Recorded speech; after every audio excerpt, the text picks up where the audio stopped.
Sekali sirosis hati berkembang, ada 1-4% kemungkinan mengembangkan kanker hati setiap tahun sepanjang hidup mereka. Sekitar 1/5 pasien dengan sirosis hati akan mengembangkan kanker hati gagal hati, adalah fenomena penyakit hati stadium akhir.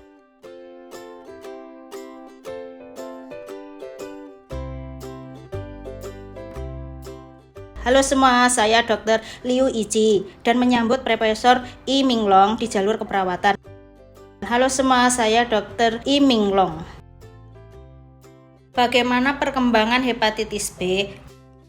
Ada dua cara utama untuk menularkan hepatitis B. Satu dari ibu ke anak. Kita semua tahu infeksi vertikal dari ibu ke anak. Yang lainnya adalah infeksi dari darah dan cairan tubuh setelah mereka dewasa. Kebanyakan pecandu narkoba, ini adalah penyebab utama. Selain itu, seks yang tidak aman juga dapat menularkan hepatitis B. Setelah terkena hepatitis B, jika anak mendapatkannya akan ada sekitar 20 tahun masa toleransi kekebalan. Selama 20 tahun ini, Anda dapat mendeteksi virus hepatitis B, tetapi indeks hati normal. Pada dasarnya, jaringan hati tidak meradang, tetapi dengan kematangan kekebalan manusia, hepatitis B akan mulai menyerang, yang disebut periode pembersih kekebalan. Pada saat ini, sistem kekebalan tubuh kita akan menyerang sel hati yang terinfeksi dan virus yang akan menyebabkan wabah hepatitis B. Saat ini sering dikatakan bahwa hepatitis B kronis kebanyakan mengacu pada periode pembersih kekebalan. Selama proses pemberantasan 20 tahun, beberapa orang cukup beruntung dan mereka mampu menekan virus secara perlahan dan sebagian kecil bahkan dapat melenyapkan semua pembawa virus. Tapi bagaimana? Itu sangat jarang. Dari setiap 100 orang, hanya satu yang dapat melakukan ini setiap tahun. Kebanyakan orang akan mengalami peradangan sepanjang waktu. Selama proses peradangan, hati akan rusak. Saat ini akan ada kesempatan untuk mengembangkan sirosis hati. Mungkin 1/5 pasien akan mengembangkan sirosis hati. Sekali sirosis hati berkembang, ada 1-4% kemungkinan mengembangkan kanker hati setiap tahun sepanjang hidup mereka. Sekitar 1/5 pasien dengan sirosis hati akan mengembangkan kanker hati gagal hati. Ada fenomena penyakit hati stadium akhir. Sehingga sering kita katakan bahwa hepatitis B memiliki trilogi, yaitu hepatitis kronis, sirosis, dan kanker hati. Bagaimana kami menilai tingkat keparahan fibrosis hati? Dalam keseluruhan perjalanan hepatitis B akan berkembang dari hepatitis kronis menjadi sirosis hati. Selama proses ini, kita dapat membagi pasien menjadi 5 tahap sesuai dengan tingkat keparahan fibrosis hati, yaitu tingkat fibrosis. Tahap 0 berarti tidak ada hati. Fibrosis selain itu, tahap pertama, tahap kedua, tahap ketiga, dan tahap keempat disebut sirosis. Sebelum hepatitis kronis menjadi sirosis, dapat dibagi menjadi 0, 1, 2, 3, dan tahap ketiga disebut penyakit hati yang lebih serius. Tahap keempat sudah menjadi sirosis. Bagaimana kita menilai tingkat keparahan sirosis?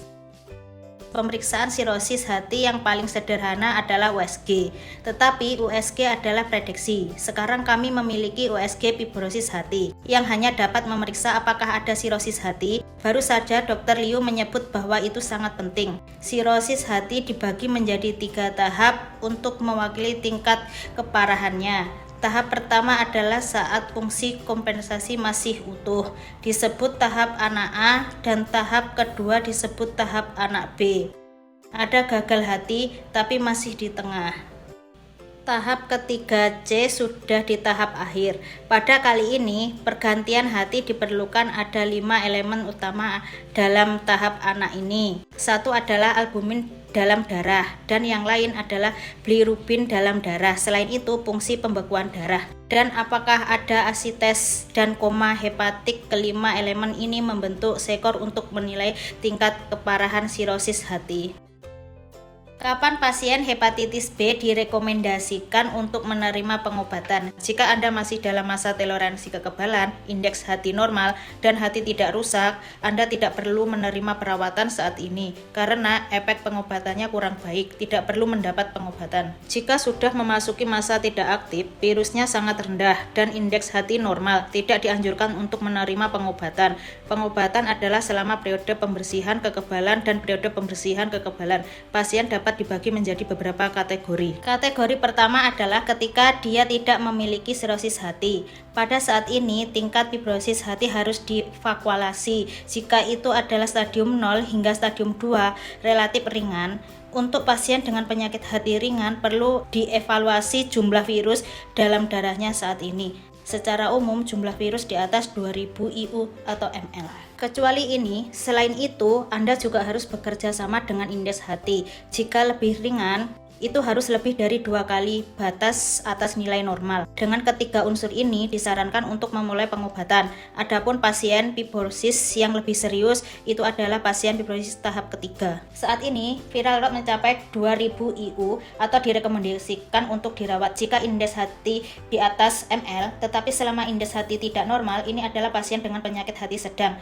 Jika hati setelah memasuki sirosis, selama masih ada virus di sini waktu, tidak peduli beberapa banyak, tidak peduli apakah indeks hati tinggi atau rendah atau normal, semua sirosis harus segera diobati. Obat apa yang tersedia untuk pengobatan hepatitis B? Obat untuk hepatitis B ada 2 jenis. Jenis yang pertama adalah interferon.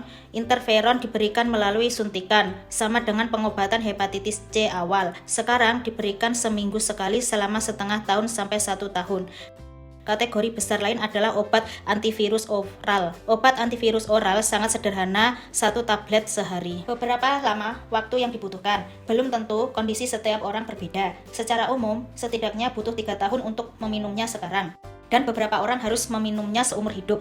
Mekanisme kerja kedua jenis obat ini adalah sama. Imunomodulasi itu dapat merangsang kekebalan Anda dan membersihkan virus. Jika Anda menggunakan obat antivirus secara oral, fungsi utamanya adalah untuk menekan virus.